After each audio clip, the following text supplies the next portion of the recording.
대기업 집단 안에서 주고받는 내부 거래. 공정한 경쟁을 저해하고 총수 일가가 이익을 가져가는 건 아닌지 비판도 계속되었는데요. 지난해 상위 10개 대기업 집단의 내부 거래 비중이 12년 만에 최고치를 기록했습니다. 어떻게 해석해야 할지 박소희 기자가 전해드립니다.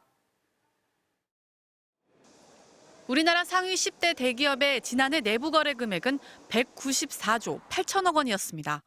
전년보다 1조 6천억 원 줄어 3년 만에 증가세는 꺾였습니다. 하지만 매출액 대비 내부 거래 비중은 오히려 늘었습니다. 기업의 전체 매출이 워낙 크게 줄었기 때문입니다.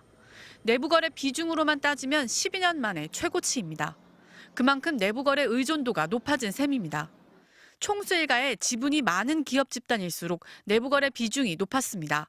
특히 총수 2세가 절반 이상 지분을 가진 계열사의 내부 거래 비중은 29%로 3%포인트 넘게 증가했습니다.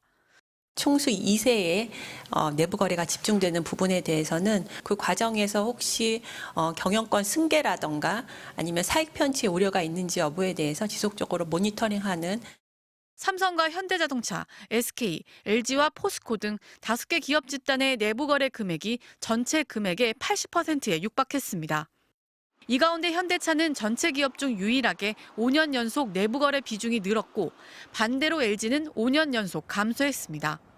올해 새로 지정된 대기업 집단 중에선 하이브의 내부 거래 비중이 33.9%로 가장 컸습니다.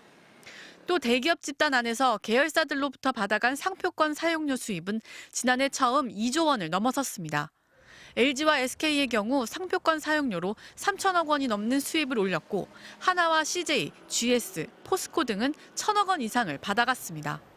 자회사나 손자회사에게 상표권 사용료를 강제로 받는 것은 결국은 그 지주회사를 지배하는 지배주주 일가에게 도움이 되고 나머지 회사에게는 큰 도움이 안 되는 거래죠.